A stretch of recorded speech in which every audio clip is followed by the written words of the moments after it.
नमस्कार दोस्तों, आप सभी को बोंग हिंदी डायरीज चैनल में स्वागत है।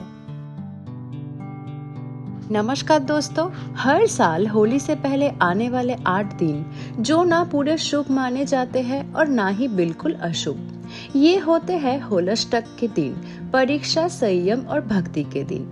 क्या आप जानते हैं कि इन 8 दिनों में शादी, गृह प्रवेश और नए काम क्यों मना किया जाता है और क्यों इन दिनों का संबंध भक्त की सबसे बड़ी परीक्षा से जुड़ा हुआ होता है? होलाष्टक सिर्फ परंपरा नहीं बल्कि एक गहरी पौराणिक कथा, ग्रहों के प्रभाव और आध्यात्मिक संदेश से जुड़ा हुआ समय है। आज इस वीडियो में हम जानेंगे होलाष्टक क्या है, इसका इतिहास क्या है और क्यों होलिका दहन के साथ इसका संबंध इतना गहरा माना जाता है। वीडियो को अंत तक जरूर देखिए क्योंकि ये कहानी सिर्फ त्योहार की नहीं बल्कि भक्ति, धैर्य और सत्य की विजय की है। होलाष्टक क्या है? होलाष्टक हिंदू धर्म का एक बहुत ही महत्वपूर्ण समय होता है। होलाष्टक का अर्थ होता है होली से पहले के 8 दिन। ये 8 दिन फाल्गुन शुक्ल अष्टमी से शुरू होते हैं और होली से एक दिन पहले यानी होली के दहन तक चलते हैं। धार्मिक मान्यता के अनुसार इन 8 दिनों में 8 ग्रह उग्रतम अवस्था में होते हैं। हर दिन एक ग्रह का प्रभाव होता है, इसलिए इस समय को अशुभ माने जाते हैं। पौराणिक कथा के अनुसार इन्हीं दिनों में भक्त प्रहलाद पर अत्याचार बढ़ गए थे। हिरण्यकशिपु ने अपनी बहन होलिका के माध्यम से प्रहलाद को जलाने का प्रयास किया था, लेकिन भगवान विष्णु की कृपा से प्रहलाद बच गए और होलिका दहन के दिन बुराई का अंत हुआ। इसी कारण होलाष्टक के दिनों में शादी, गृह प्रवेश, नया काम शुरू करना, मुंडन या वास्तु पूजा जैसे काम वर्जित माने जाते हैं। लेकिन इसका मतलब ये नहीं है कि ये दिन पूरी तरह बुरे होते हैं। इस समय भगवान का स्मरण, जाप, दान और सेवा करना बहुत शुभ माने जाते हैं। होलाष्टक हमें सिखाते हैं कि कठिन समय में भी श्रद्धा और भक्ति कभी नहीं छोड़नी चाहिए, क्योंकि अंत में जीत हमेशा सच और भक्ति की ही होती है। होलाष्टक की पौराणिक कथा। होलाष्टक से जुड़ी कथा हमें भक्ति, धैर्य और विश्वास के गहरे संदेश देते हैं। माना जाता है कि होलाष्टक के 8 दिन भक्त प्रहलाद के जीवन के सबसे कठिन दिन थे।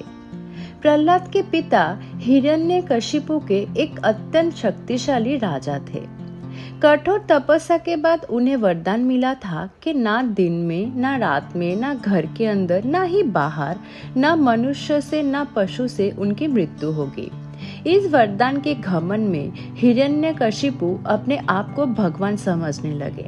उन्होंने राज्य में घोषणा कर दी कि सिर्फ उनकी ही पूजा होगी, लेकिन उनका अपना पुत्र प्रहलाद सिर्फ भगवान विष्णु का भक्त था। जब हिरण्यकशिपु ने देखा कि प्रहलाद विष्णु भक्ति नहीं छोड़ रहा, तो उन्होंने अपने ही पुत्र को दंड देना शुरू कर दिया।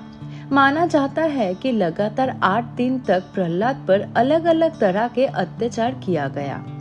कभी उसे ऊंचे पहाड़ से गिराया गया, कभी जहर दिया गया, कभी गहरे पानी में डाला गया, कभी भयंकर जानवरों के बीच उन्होंने छोड़ दिया गया, लेकिन हर बार भगवान विष्णु की कृपा से प्रहलाद बच गया। यही 8 कठिन दिन होलाष्टक कहलाया, जो परीक्षा, कष्ट और संयम का प्रतीक बन गया। अंत में हिरण्यकशिपु ने अपनी बहन होलिका की मदद ली। होलिका को वरदान था कि अग्नि उसे जला नहीं सकती। योजना बनी कि होलिका प्रहलाद को गोद में लेकर आग में बैठेगी, लेकिन जो बुराई सोचती है उसका अंत भी बुराई ही होता है। अग्नि में बैठते ही होलिका जलकर भस्म हो गई और भक्त प्रहलाद बिल्कुल सुरक्षित रहे। इसी घटना की याद में होलिका दहन होता है, जो होलाष्टक के अंत का प्रतीक है। इस प्रकार होलाष्टक हमें सिखाते हैं कि जब जीवन में कठिन समय आए तो घबराना नहीं चाहिए। सच्ची भक्ति, श्रद्धा और धैर्य हर कष्ट से बड़ा होता है। अभी हम बात करेंगे होलाष्टक में क्या करें और क्या ना करें।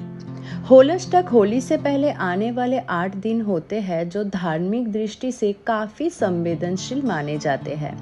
इन दिनों में ग्रहों का प्रभाव उग्रतम होता है, इसलिए कुछ कामों को करना मना किया जाता है। होलष्टक में क्या ना करना चाहिए? होलष्टक के दिनों में शादी या रिश्ता पक्का नहीं करना है। गृह प्रवेश, नया बिजनेस या नया काम शुरू करना, वास्तु पूजा, मुंडन संस्कार, बड़े इन्वेस्टमेंट या जमीन मकान का काम, ये सब काम अशुभ माने जाते हैं।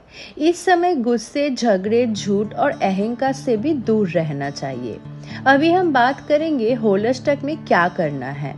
होलष्टक का समय भक्ति और आत्म शुद्धि का होता है। इस दौरान भगवान का स्मरण करें, विष्णु मंत्र या राम नाम का जाप करें।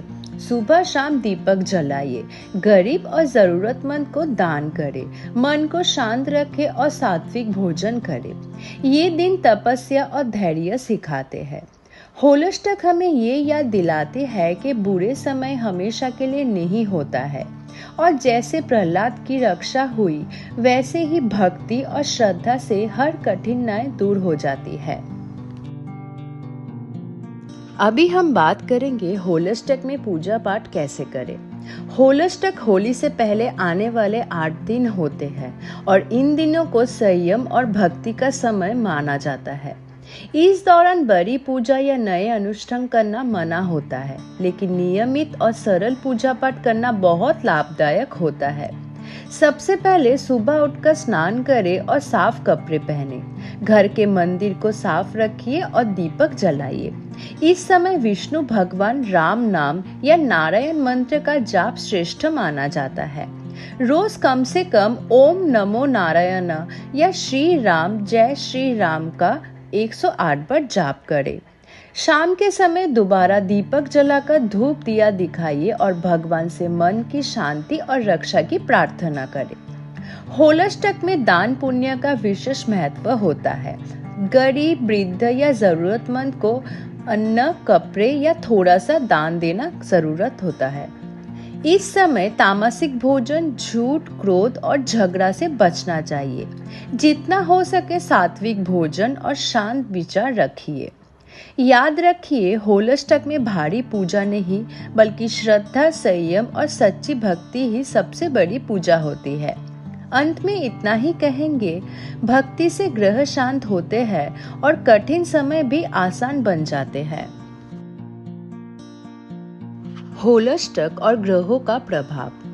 होलष्टक होली से पहले आने वाले 8 दिन होते हैं और इन दिनों का संबंध 9 नहीं बल्कि 8 मुख्य ग्रहों से माना जाता है। ज्योतिष शास्त्र के अनुसार होलष्टक के दौरान ये ग्रह शांत अवस्था में नहीं होते, बल्कि अपने उग्र प्रभाव दिखाते हैं। माना जाता है कि हर एक दिन ग्रह का प्रभाव होते हैं। इसी वजह से इन दोनों में मानसिक अशांति, विवाद, रुकावटें और गलत फैसलों का योग बढ़ जाते हैं। पहला दिन सूर्य का माना जाता है, जो अहंकार और क्रोध को बढ़ाते हैं।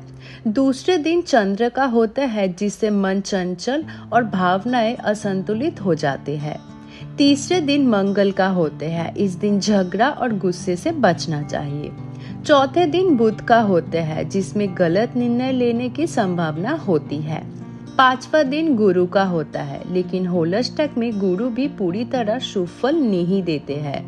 छठवां दिन शुक्र का होता है, इसलिए शादी और सुख विलास के काम वर्जित माने जाते हैं। सातवां दिन शनि का होता है, जो देर, रुकावट और परिश्रम बढ़ाते हैं। आठवां दिन राहु केतु का माना जाता है, जो भ्रम, डर और गलत दिशा की स्थिति बना सकते हैं।